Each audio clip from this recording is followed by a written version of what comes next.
eye-opener for me, the stories with Elisha. See, I thought I was going to do one, and then I ended up doing two, and then I've ended up doing three, because all three connect because they show the Christian life and how we live it, but God tells a story with it. Now, I don't know if you all are familiar with this person, but a lot of times the perception of a Christian life, and it's Americanized, and it's not just charismatic, it's also kind of bleeds into independent Baptist. But are you all familiar with Benny Hinn? Okay, all right. He's Indian, and I'm telling you, he has crowds in the thousands. It's huge, the crowds he has, and it's health and wealth. And so they have the healing lines, and it's like you give to him, and that's the seed of faith. That's right. You get smacked in the head, and slain in the spirit, and so forth. And the thing about it is a lot of people feel like if I'm doing everything that's right, everything that God told me to do, then everything in life is going to turn out right. And if it doesn't, they feel somehow gypped, ripped off, or this is absolutely not fair. Why has this happened to me? And what God does is he tells us stories this sounds good. This is why the crowds are packed, because he goes to foreign countries like India, where they're persecuted for their faith, where they are in financial hardships, and he comes along and he says, God's going to give you wealth and prosperity. I'm signing up for that pyramid scheme. Yes, sounds good to me, but it's not true. It's not even biblical. And so God tells us stories, and it's the stories that helps us see the reality of what things are. So before I tell you about the little maid in this, I always feel like I gotta, once again, give the background. The background is this, and that is you have a divided nation. Israel, where the green is, it was once all green. It was Israel as a nation. So when we talk about Israel, or this Israeli king, we're talking about the northern kingdom. After Solomon's son Rehoboam, 120 years of these four kings, it split apart. And so the bottom half of Israel was called Judah. The top half is called Israel. Now, of these kings of Israel, totaling almost a century, okay? Almost a century is basically not one of these kings are good. All of them are bad kings. And then it goes from bad to worse, okay? So here goes the worst of them all was Ahab, and of course his wife Jezebel. Now, God had sent many prophets, and there's other prophets that came during this time, but the prophet Elijah is during this time of Ahab is when the Bible speaks of him. Anyhow, he was there for Ahab's son when Ahab was killed, and then for 6 years of Jerome, and then when he was taken to heaven, then the prophet Elisha was for the other 6 years. So this story takes place in a country, Israel, okay, northern kingdom, that is basically gone apostate. So imagine if you living here in America, and for almost 100 years, there's no church anyplace. Not one church. Not one town has a church. And there's little pockets of believers and Christians, but they're a very small minority. And imagine trying to live for God in a place that once was a godly nation and now is completely overrun with idols. So the king that's now, it says here, that he wrought evil in the sight of the Lord, but not like his father and mother. So he wasn't as evil as his parents, because he put away the image of Baal that his father has made. Nevertheless, he cleaved to the sins of Jeroboam, that's the first king there of Israel, which made Israel to sin, and he departed not therefrom. So in other words, he had a lot of idols, and it was still a land of idolatry. So Elijah, before he was taken to heaven, was 6 years, and then the prophet Elisha was also continued the other 6 years. So this takes place during the time of this king of Jerome. Now right here on this map We have the prophet Elijah, the prophet Elisha. On this map, it shows where that they were. So they weren't in one central location. They were kind of like a circuit preacher. They went from town to town, city to city, all throughout Israel, okay? Now, when our story goes with Elisha the prophet, and we've been told about the widow woman. Now, each one of these, as you see this, you have a story. It's like two threads that are kind of intertwined. The first is God tells us a story, and then it shows us Christ, and they both intertwine, okay? So in other words, we have the Old Testament, but it's showing us the realities of the Christian life, and it's hard. It's hard. There's nothing easy about it. Anybody that says the Christian life is easy is selling something. Don't buy. It's a lie. It's not. Is it always hard? It's blessed. But to say that it is easy is not the word that you would use for it. Because it's time you've got to take a stand. There's times that it's really hard. So anyhow, you had the widow woman who shows the Christian that was persecuted. That shows persecution. Here's somebody who's dedicated, serving God, and her father-in-law is one of the prophets who's killed, and her husband, a son of the prophet, is also killed. So this persecution. The Shunammite, whose husband is old, and they have wealth, and yet she's very generous. When her husband dies, she gets nothing because it goes to the male heir. There is no male heir. And so here's a woman who gives, generous, when she could easily just pull back and hoard. So here it shows persecution, servitude, and then with today, that shows the witness. And we think, oh yeah, witness, I give out tracts, invite people to church, talk to them about the Lord. But this is at a totally different level. This is being a witness to your enemies. Puts it in a totally different light. So this is where our story begins. Our story begins with this, and that is up here where you can see where the pink is. That's Syria. And then in the yellow, that's Israel. Down there in the green, that's Judah. And so the Syrians, what they would do is they would go out by companies. So instead of taking the land, no thanks, don't really want that. They're going to wait for the Jews to put in their crops and do different stuff, and then they'll just come in and steal everything, and then leave, and then let them start all over again, and then come in and steal everything. And so, and one of the things when they take the spoil, that means you take everything that you can turn around and resell, you can make a profit, but the one thing that you can make a good profit on is people. The slave trade, of course, that's nothing new. That's been done, way back before the flood, and even after the flood, you have Nimrod, who's 3 generations from Noah. You see it again, and then with Abraham, it's in full force all over again. So it's nothing new. And it is even today. Forced labor in communist countries. You have the human trafficking, sex trafficking. We use another name for it. Still same thing. It's slave trade. It's never really gone away. And so this is a lot of times what they would do is they would either burn the villages or steal everything they want. Maybe not burn the villages. But one of the things is anybody that was a prospect of somebody you could make money off of, they took back with them. And so here in Syria, they're telling us about Naaman, who's captain of the host of the king of Syria. So he's basically the top general, but he's different.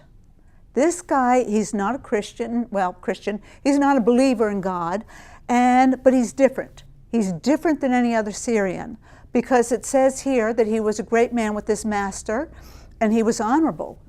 So this isn't a guy that abused, and he just wasn't like that. He was a different type man, because by him the Lord had given deliverance unto Syria.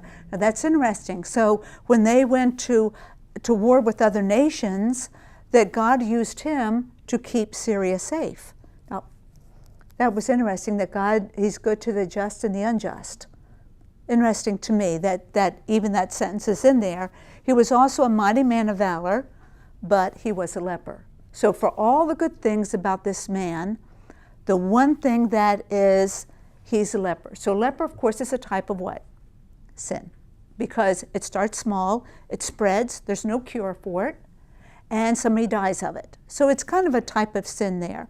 Now, for Naaman, who is very important, I imagine if he went into any hall, any place, everybody would immediately stand until he passed by and sat down. I imagine when he went through the marketplace, everybody stood, everybody hushed when he talked. He was that type of man. But when you have leprosy, it is so deforming. It's like you become this literally this monster. And he knew it, because this is a man whose face is pretty much eaten away by it. This is what it does to your ears, your fingers, everything. And this was going to be the end of probably the most famous man in Syria. Now, the story tells us in the second sentence, and the Syrians had gone out by companies and brought away captive out of the land of Israel, little Maid. Now, a lot of times when this story is told in Sunday school, we say, oh, this sweet little girl who worked for her master's wife, and she did this and that, and we make it sound so lovely. Until I started looking at the word captive. See, when you go into what is it like to be a slave? What does that encounter? So God is telling us, and just this little few words right here, really a lot about her. Now it got very interesting. What is captivity like back there in ancient, would be Syria and times like that? What they would do is, we'll start off with the males. That's what they usually want. You want a healthy male because they can work. Now, you see this guy right over here on the far left, see how his feet are white? Okay? That is somebody who is foreign. If somebody's foreign, you chalk their feet white, and that means you got to pay a tax on them when you go to sell them. So that's pretty much saying we've already paid the tax, he's foreign, and so he may be a good buy for you. So one of the reasons you wouldn't want him is language. Anything you're telling him to do, he doesn't know what you're saying. You're just, you can get mad and yell, and he still doesn't know what you're saying. So sometimes that made somebody not too desirable, if you wanted them or not. But a lot of times that's what you had on there. You had the age, you had where they were from, you had the things that would make them desirable to basically to work. It was for labor. In other words, unless you're making money off of them, you're not feeding somebody just to hang out at your house. Now, excuse me, it was far worse for women. For women, were basically, unless it was domestic, you're not really making any money off of that. Where you're making your money is with brothels. And so you put these women in a brothel, it's like the slot machine. I mean, you're making money every night. And that's how they're basically sold. And so one of the things is you want to get somebody young, not old. Young, you have them for a long time. Older, that wears out too fast. And so what makes it really bad, though, is when it comes to children. So you can see this was done by a French painter, and it shows the guy who's the auctioneer, who's taking a break for his lunch. For the little boy there, I put a, modesty block. So what they would do, if it was a boy or girl, they would not a stitch clothes on them. And usually they were sold, and who knows, some perv may buy them. Or they were sold into, for training into brothels, boys and girls. And then also they were sold sometimes to temples, the part of the temple worship, for who the priests were. The same thing with women. They were up there and they were paraded. Same thing, not a stitch, because they wanted their customers to know what they were buying, what they were purchasing. And so you have to realize when they came into the city where this little girl was. So here you have a nation that has turned so far away from God, but here's a child. I don't know if her parents believed, but she did. She believed in God. She believed in Elisha the prophet. She believed in the Lord of their fathers, and she's just a little thing.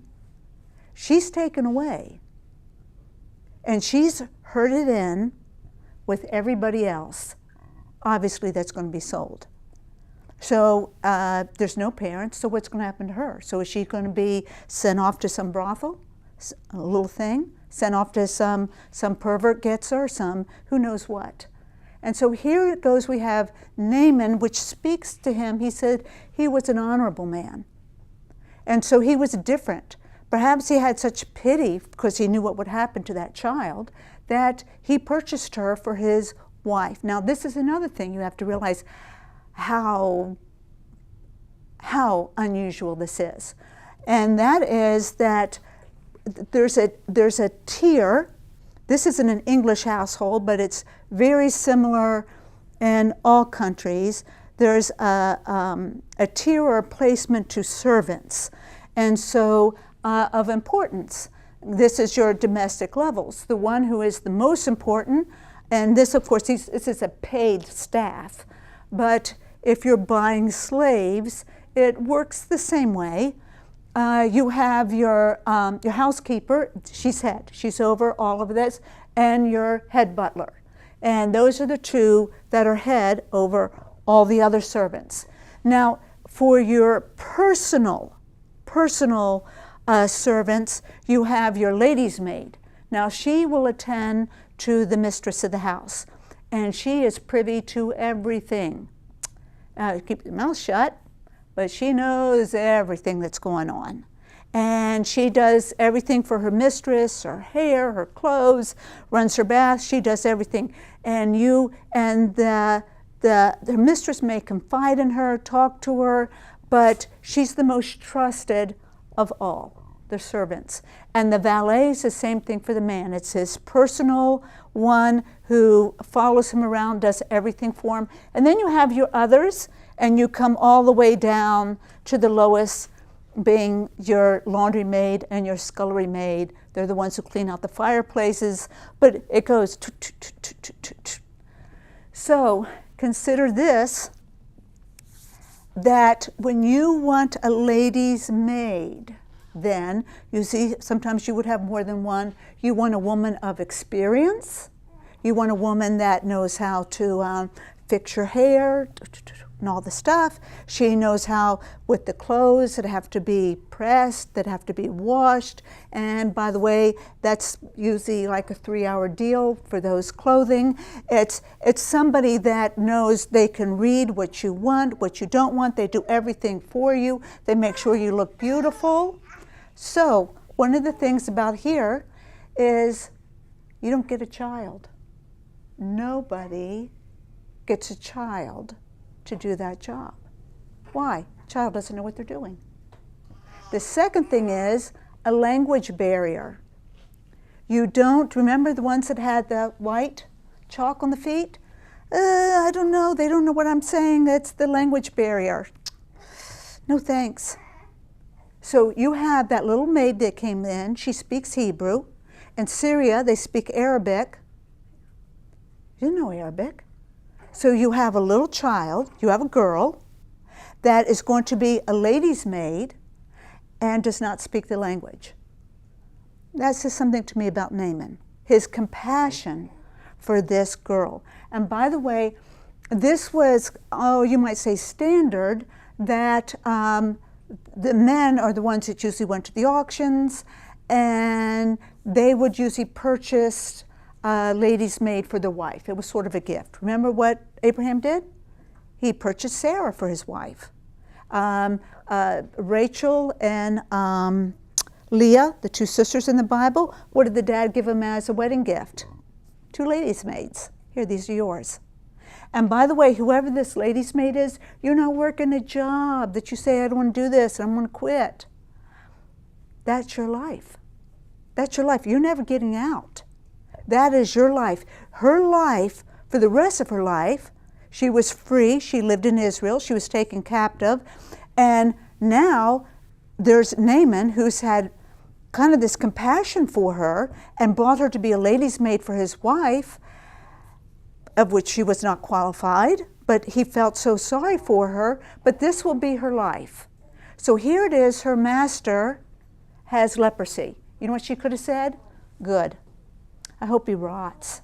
Because they came into my country, they took me captive, I hope they all rot.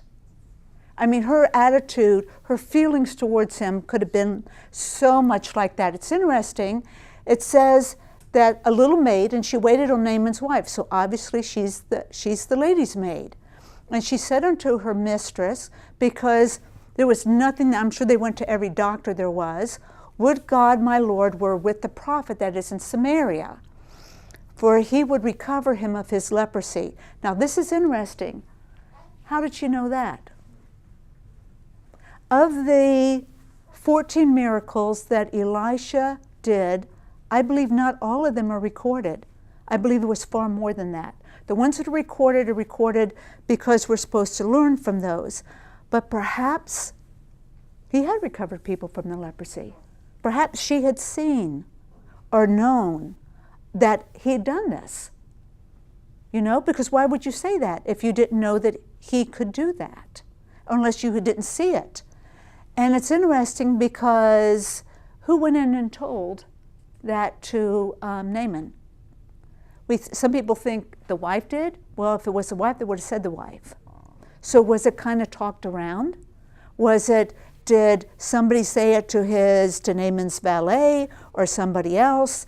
And somebody went in. It kind of went around I think around the household staff, and kind of came maybe to one of the other servants who went in and told his Lord, which is Naaman, saying, thus and thus said the maid that is in the land of Israel. Now, this shows right here, to me, the miracle of so many stories I've read of those that were captured and those that suffered who later witnessed to their captors. I mean, boy, what you see the Christian faith is just all over that. And it says right here, and the king of Syria said, go, and I will send a letter. Now a letter, that's worth everything in the world. You never just come in as a foreigner to a king without a letter of introduction. And to get one of those letters of introduction, you might as well own the Taj Mahal or something, because it's not going to happen. So he was a very close personal friend for the king to be able to get that letter of introduction unto the king of Israel. And he departed and took with him 10 talents of silver, 6,000 pieces of gold, and 10 changes of raiment. So I remember reading that. Oh, that's nice. Until I looked up what that was worth. My word, and today's money, through the roof.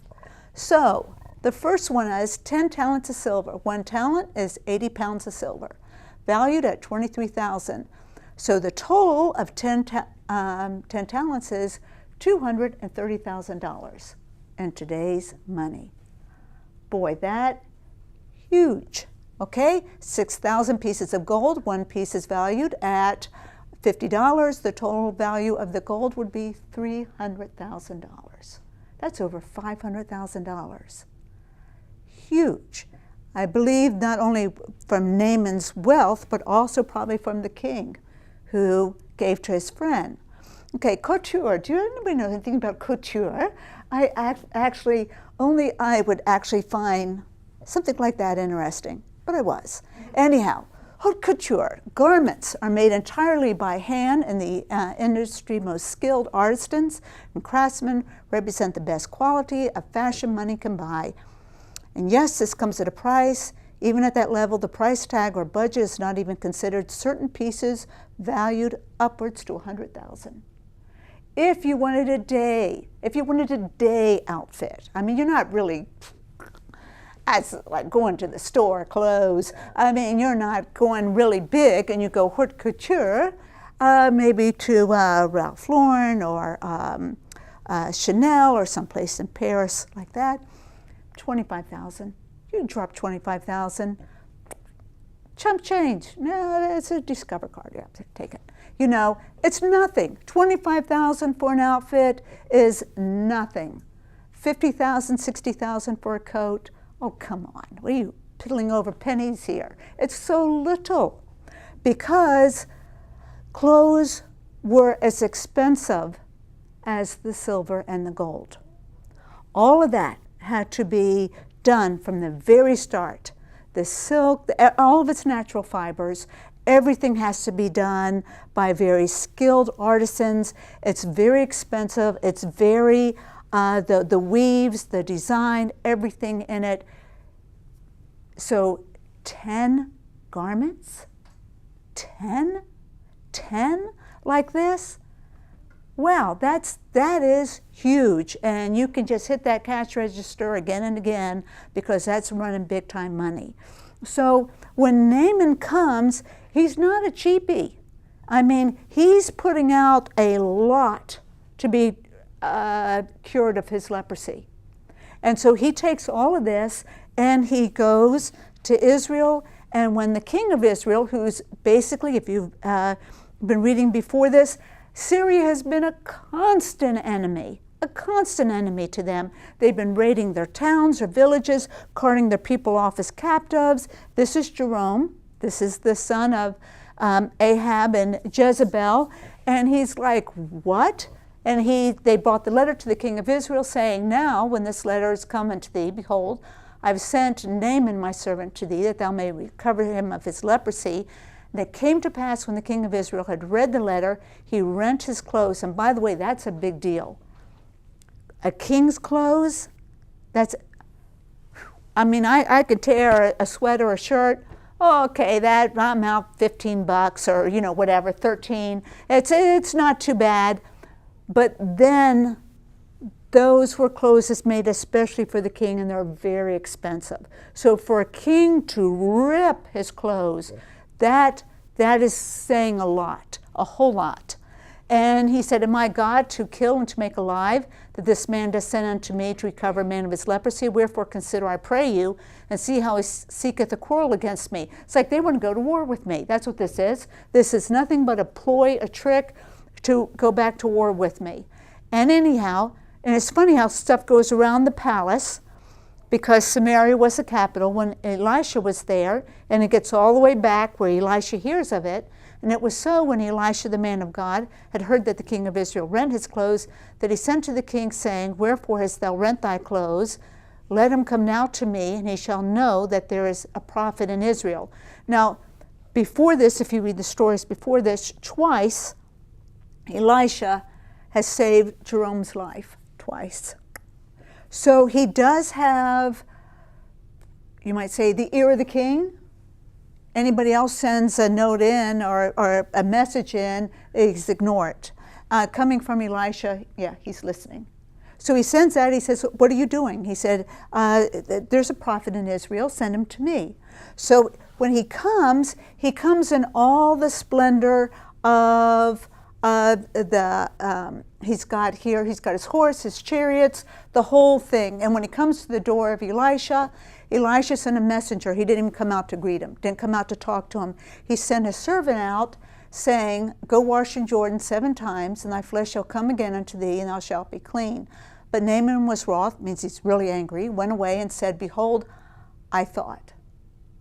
That's it. I thought if I served God and I was in church and I did everything right, that everything right would turn out for me. I thought that if I did this, this, and this, then this would happen. I thought. And that's what he said, but I thought. Behold means see. It's like an explanation. Like, wow, did you see their car? That's what the word behold. It's like see with an explanation point, you know. Boy, that was a beautiful sight to behold. So instead of saying it's a beautiful sight to see, it's behold, gives strength to that word. It makes it sound bigger, okay?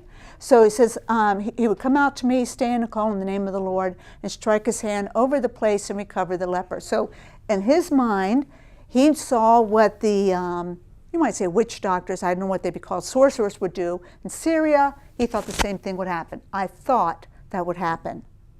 And so his servants, now this is interesting, this man is different with his servants.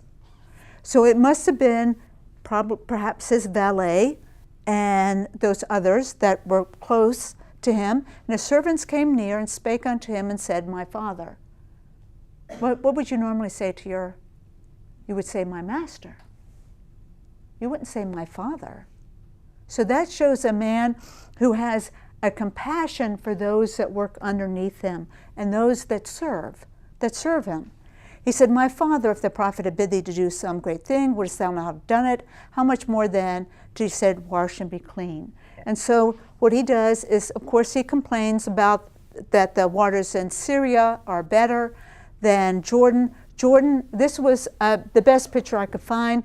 And I'm telling you, it looks like a mud hole. I've been there. It always looks like a mud hole. It's brown water. Now you see pictures where it looks kind of like the blue. Okay, that's an artist that does that, you know. No, it's brown. It's brown. It looks like a mud hole. And when you sink your little toes down into it, it feels like a mud hole too. Yes. And so he went to the Jordan, and of course that's his pride, and dipped 7 times. Seven is important because that means complete. So showing the salvation is complete. When you get saved, you don't have to get saved again and again and again and again. It's complete. The first time, it's complete. And so, too, and that it is also that not a little bit of the leprosy is gone, it is all gone. And he dipped down 7 times in Jordan, according to the saying of the man of God, and his flesh came again unto the flesh of a little child, and he was clean.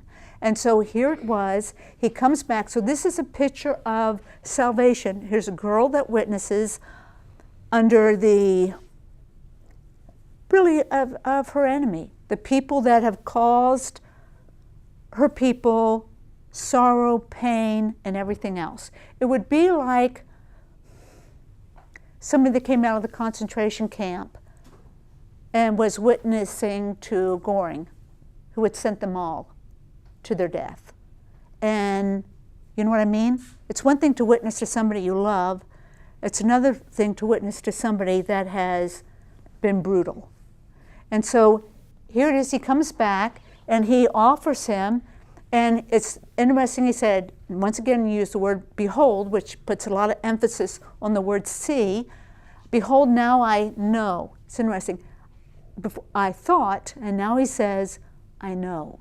I know that there is no God on all the earth but in Israel. Now therefore I pray thee, take a blessing of thy servant. But he said, as the Lord liveth, before whom I stand, I receive none.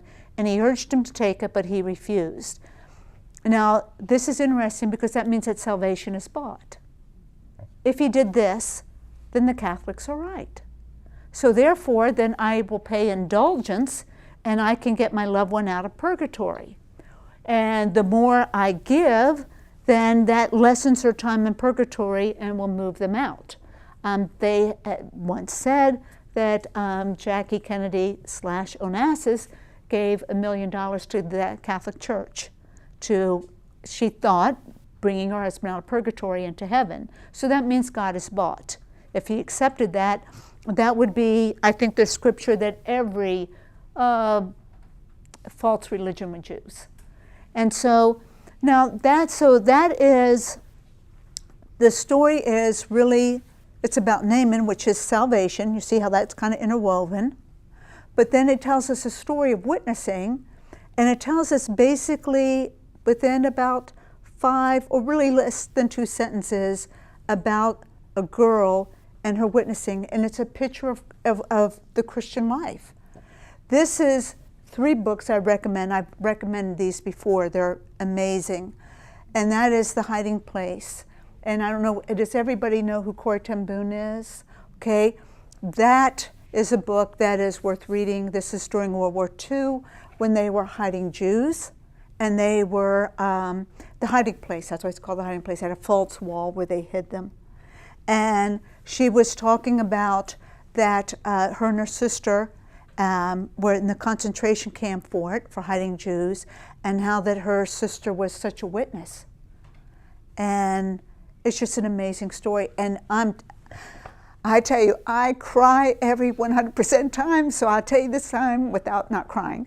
So, but her story about how that she, after the war was over, she had this home to help people that had gone through the war, and she was saying that she went, and this German officer, one of those that saw her, that when they stripped them of all their clothes and had them go through the showers, really was the showers. They thought they were going to die.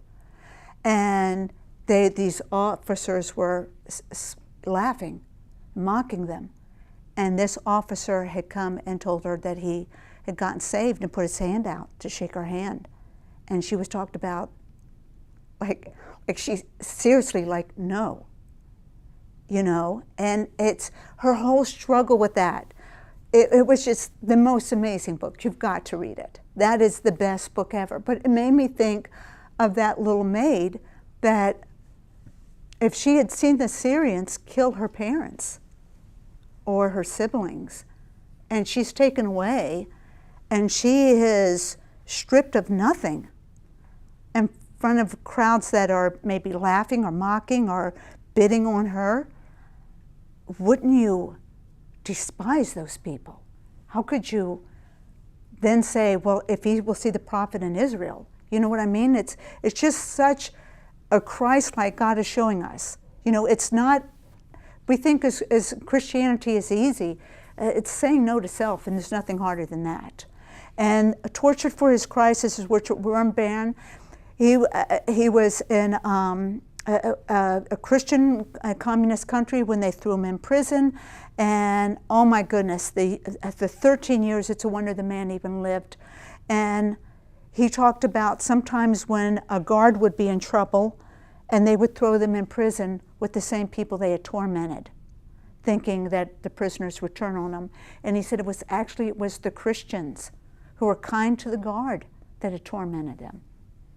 You know, and then this book, I had all of my kids read this book. They were homeschooled. It's like, you absolutely have to read it. It's only this big. It's a paperback. It's not big. It's a quick read. I don't know anything that will change. If I had to do one of the 3 most important books to read, it would be these 3. This maybe being the first. But it takes a look at Christianity as it is. And I think I've always taught this story, or I've always heard it taught as a sweet little girl that comes in and da-da-da-da-da, without realizing, you know, we would probably say this child has post-disorder, whatever, from all that she went through. You know what I mean? And here it is, she is a witness for Christ. Now this is another one, and this is my last one. This is on, I don't know, have you ever heard the story of DeShazer? Okay, so this is, if you look it up on the web, okay? www, World Wide Web. I just looked it up by doing up at the bar thing. Anyhow, it goes a preacher, a pilot, and a POW, and it's his story. Oh my goodness. It's just to see the people that when the Japanese,